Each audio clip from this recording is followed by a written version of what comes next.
Support for the Capital Connection comes from New York State United Teachers, working to support students, educators, and public schools as the center of their communities with the Public Schools Unite Us initiative. And United University Professions, representing 37,000 academic and professional employees at SUNY campuses and teaching hospitals across New York State. Frederick E. Cole, President, uupinfo.org.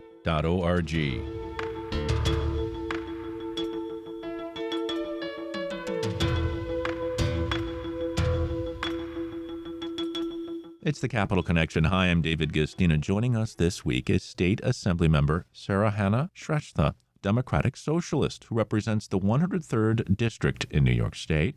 The district includes, but is not limited to, Kingston, Woodstock, Red Hook, and New Paltz. Assemblymember Sarah Hannah Shrestha, welcome to the Capital Connection.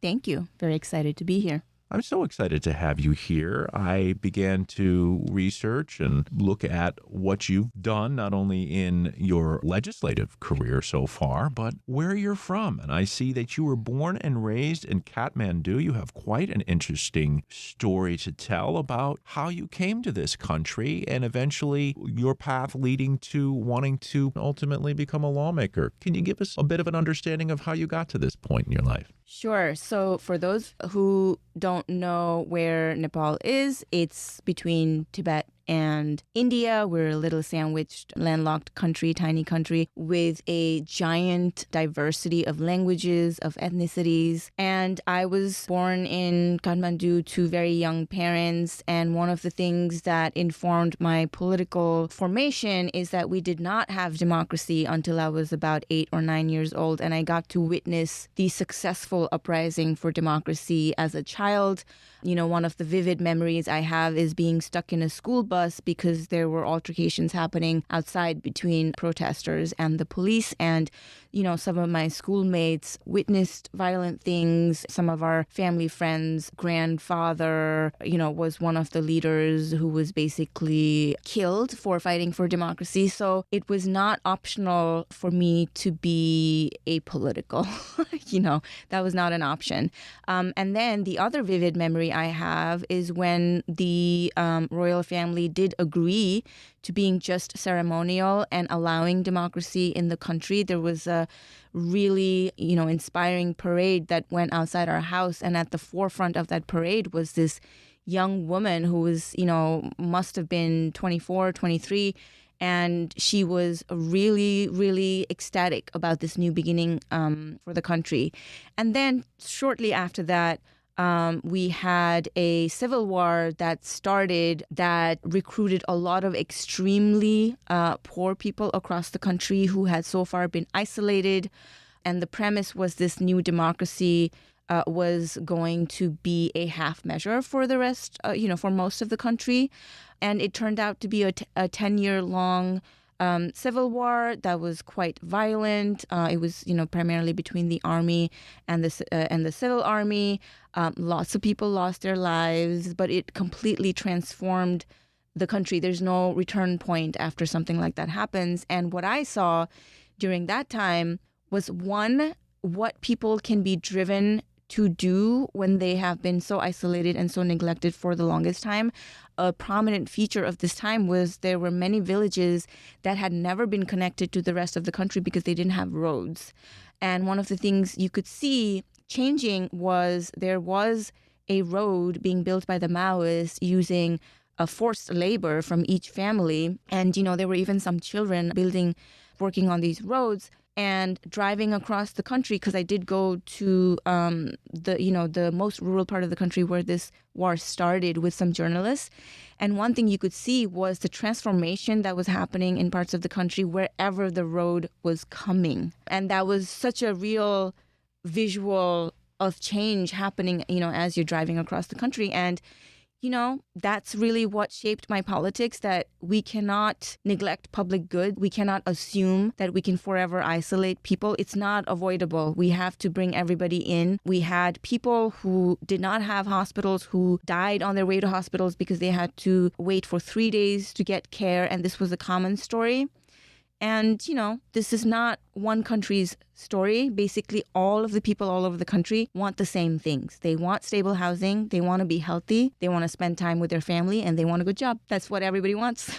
And you come at it from the democratic socialism perspective, Yes. which I think takes a harder look at capitalism and its exploitation of labor and some of these other things.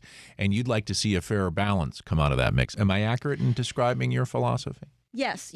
As democratic socialists, one of the problems that we identify is that capitalism is actually not sustainable if we want an economy that works for everyone, because it depends on continued exploitation. It depends on continued division amongst the working class.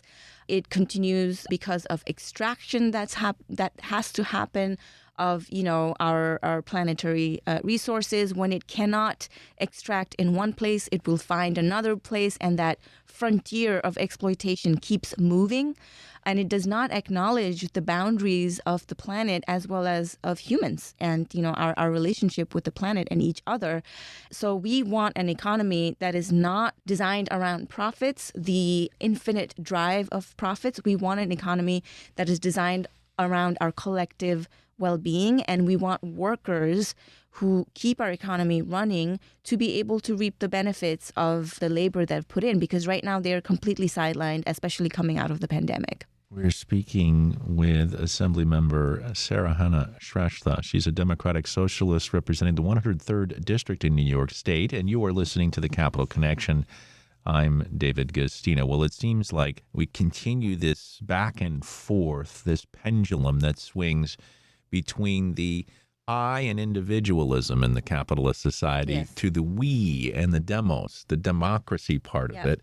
And how do you get so many Americans who identify with perhaps one of the number one values in this country, which is money and greed, and I'm going to get mine, and, social Darwinism? How do we convince a good part of this country right now that is going in the opposite direction? Yeah, one of the reasons democratic socialism sort of saw a revival is because we do have a generation of people who are my age or younger who see the limits of the I, and who see that when we talk about the I, there are lots of people who are getting left behind, and it just happens to be us. So for my generation, and especially younger than me, it is really out of reach to be a first-time home buyer. In our area in the Hudson Valley, fixer-uppers are not cheap. They're still expensive, and it's not easy to fix anything, especially in the context of labor shortages, supply chain issues. It's all of the things that we took for granted even 20 years ago have become much more difficult to attain. And we also see the people who benefit from a fracture amongst the bottom 90%, let's say, are corporations, are the big CEOs. And it is strategic for us to be united against those big, powerful forces, because our only strength is in numbers. We're not going to be able to have more money than them. We're not going to, have inside political power that's bigger than theirs. But together, as a group of people, like you said, the demos, the 90%, they will never have that number. So what can we do when we come together on these issues? And, one of the things that is happening at the state level is, unions and all these different organizations are coming around together on the issue of taxing the very ultra rich, for example, because we know that when we are told we don't have money for the things that we need, what we're actually saying is we don't want to collect the $40 billion of revenues that is there. We just don't want to touch it because it belongs to the 1%. We are in a place now where so many lawmakers are recognizing the crunch here with housing and affordable housing. Even the governor of the state, Kathy Hochul, tried last session to push, another 800,000 housing units in her proposal.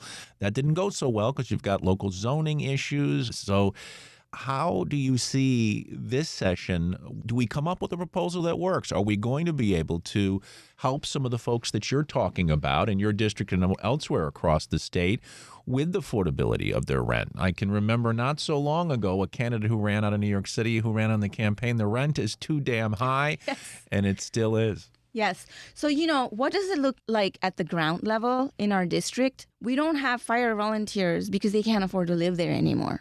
This is a common story.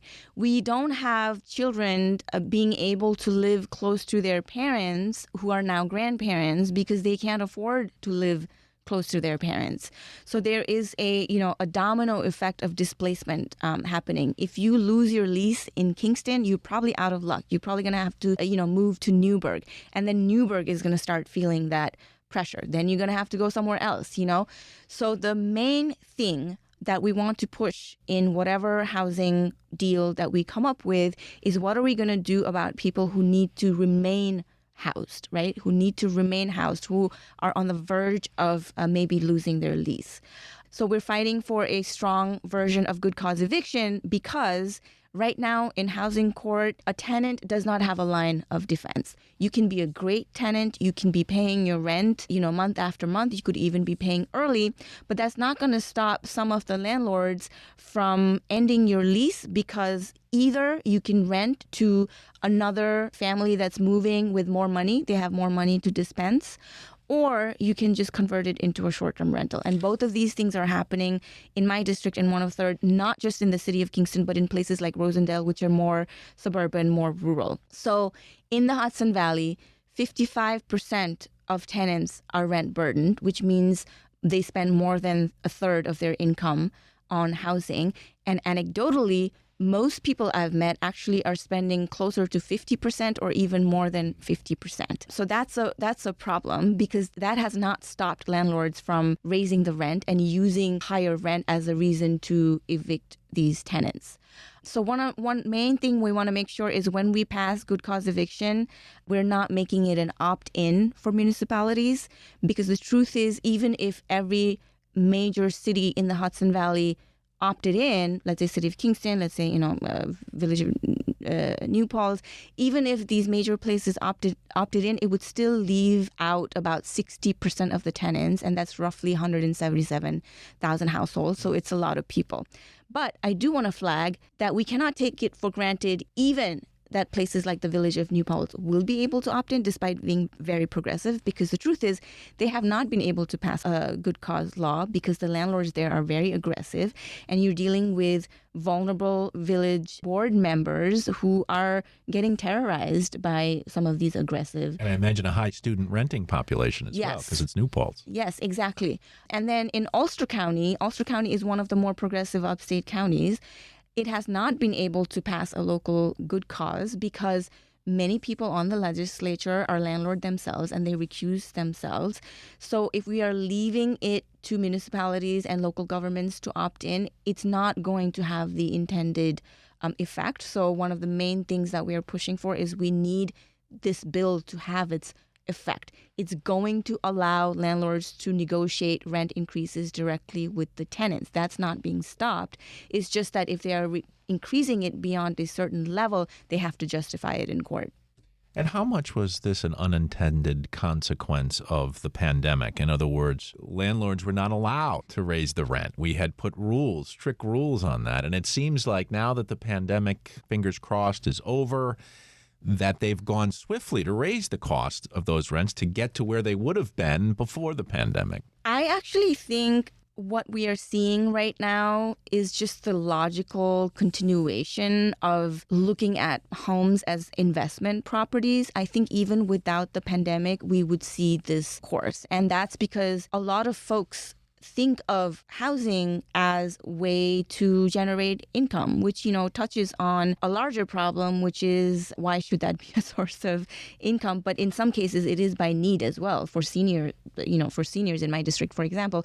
But we cannot pit that against other people's right to be homed. And we think this bill is a fair balance because it's not going to limit good landlords who have good relationship with their tenants and who are not evicting tenants for no good cause, right? For no good reason. It's only going to target landlords who are exploiting the situation to just keep increasing those rents. And the numbers of the rise in evictions that we are seeing that don't have anything to do with non-payment is increasing. And we see this in real life. When your landlord says, I'm going to sell this house so I cannot have you continue to stay here, or, I'm going to have to end your lease because your rent is too low for me. They really don't have many options of where to go. So this is creating a massive displacement in low to middle income class folks. It's not even a low income limited issue anymore. It's hurting, anybody who's not rich and doesn't have extra cash to go around to spend on housing. Well, and let's talk about that minimum wage. We saw it go up this year. But like the cost of living increase that we get, it hasn't kept up with the pace of inflation since the 1950s. And so is a lot of this the result of the fact that we haven't kept pace with that inflation, and therefore people are struggling? They can't get over the hump because we just don't pay enough for a service job or for a job that we want in this country, but we're not willing to pay the amount so that person can really afford to live. And often they're working 2 or 3 jobs to do that. Yeah. So when we talk about inflation, one thing to note right away is what drives inflation. And the current inflation we have right now is being driven by, first of all, energy prices, which are at the underlying layer of everything, right? Second is, though, price gouging both on housing and on the corporate side. We also need to stop the forces that are driving the inflation. So stabilizing housing prices, a factor of that. Because the main thing we want, if we want to do a holistic fix, is we also want to pay people what they deserve relative to cost of things. But generally, we also want their money to go further. The money that they already have, we want it to go further.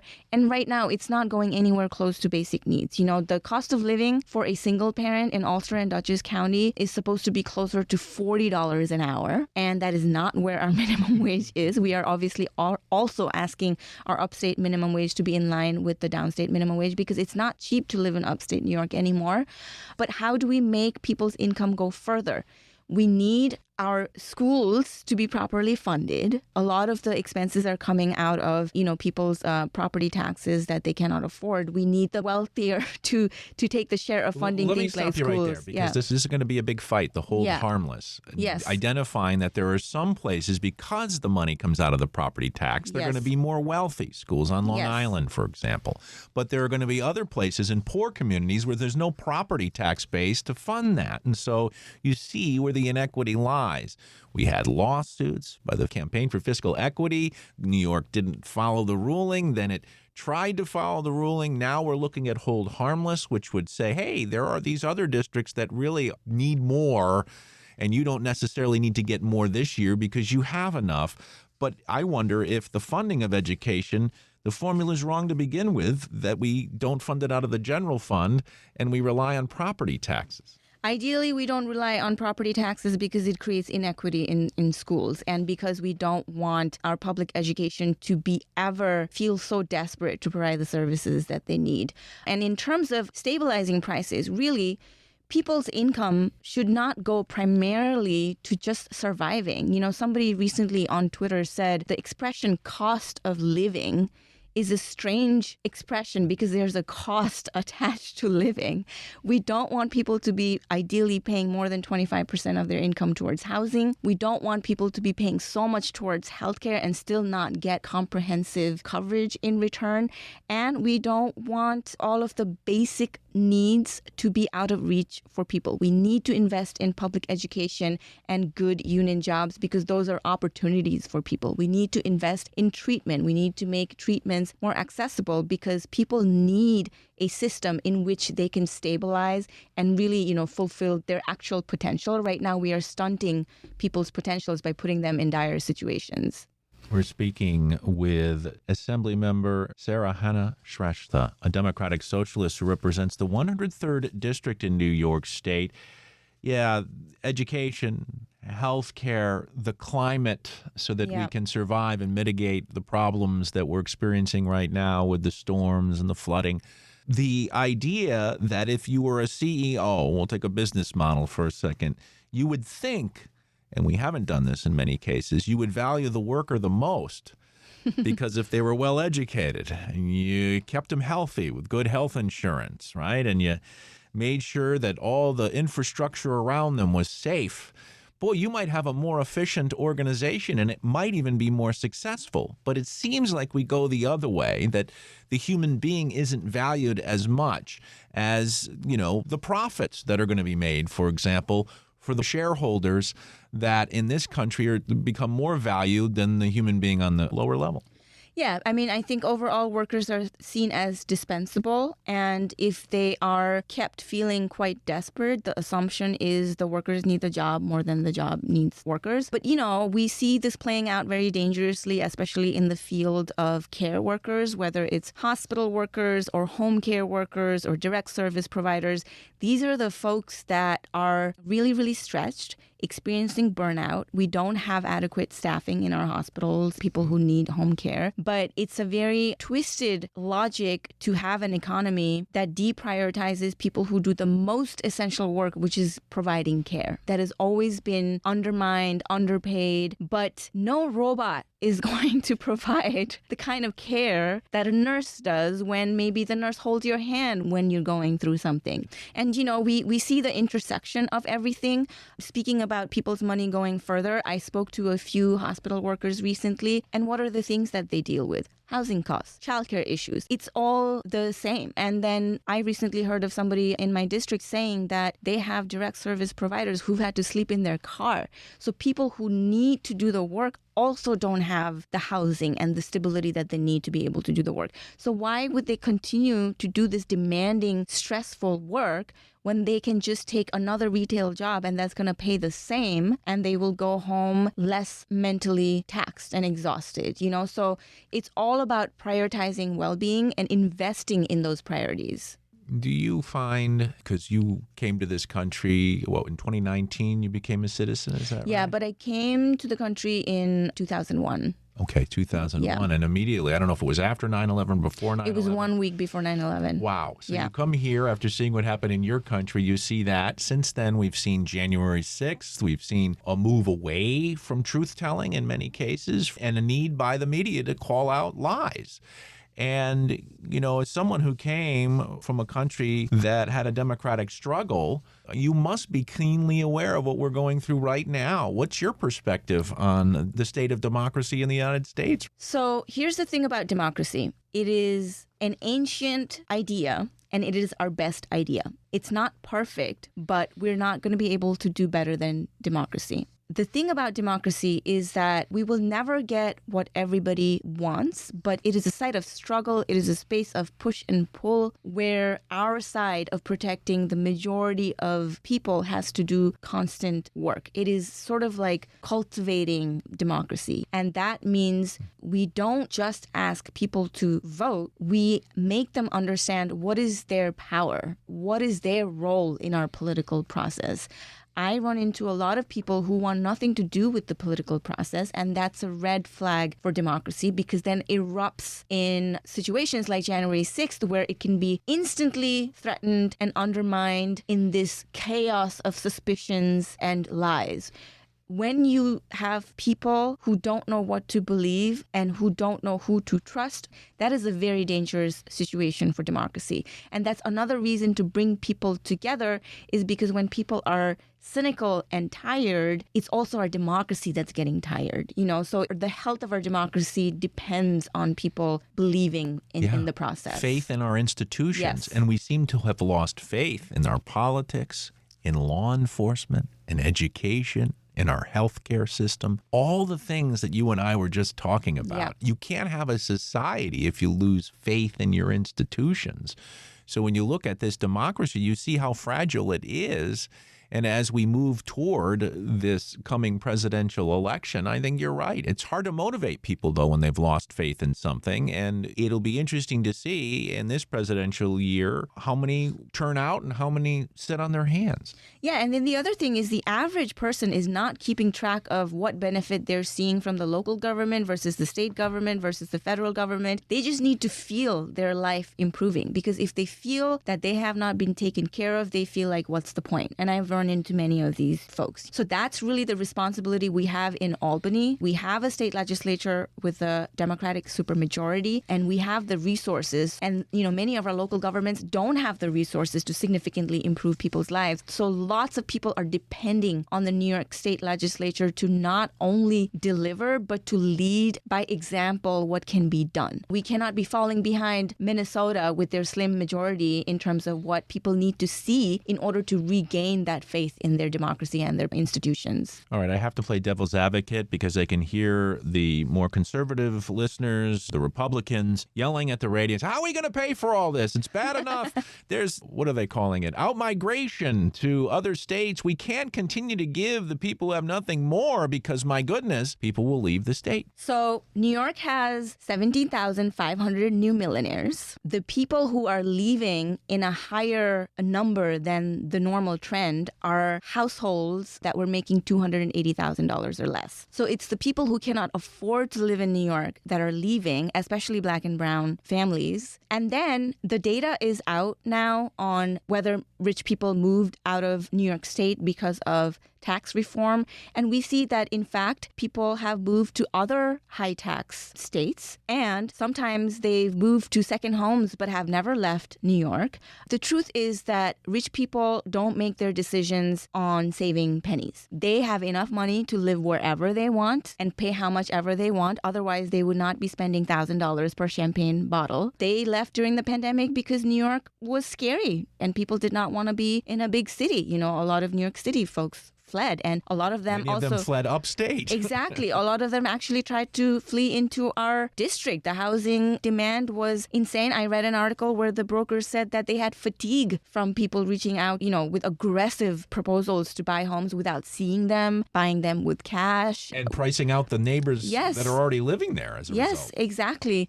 So the money is there. New York's economy right now is around $2 trillion.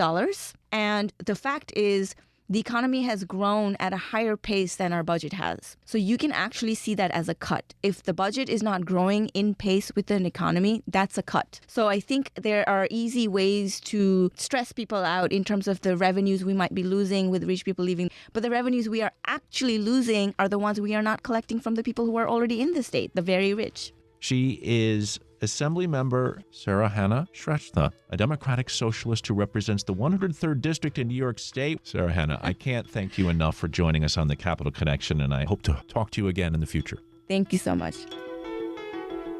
The Capital Connection is a production of WAMC Northeast Public Radio. You can listen to The Capital Connection anytime at WAMCpodcast.org or anywhere you get your podcast. And join us again next week at this same time for another political conversation. For The Capital Connection, I'm David Gustina. Support for The Capital Connection comes from New York State United Teachers, working to support students, educators, and public schools as the center of their communities through the Public Schools Unite Us initiative.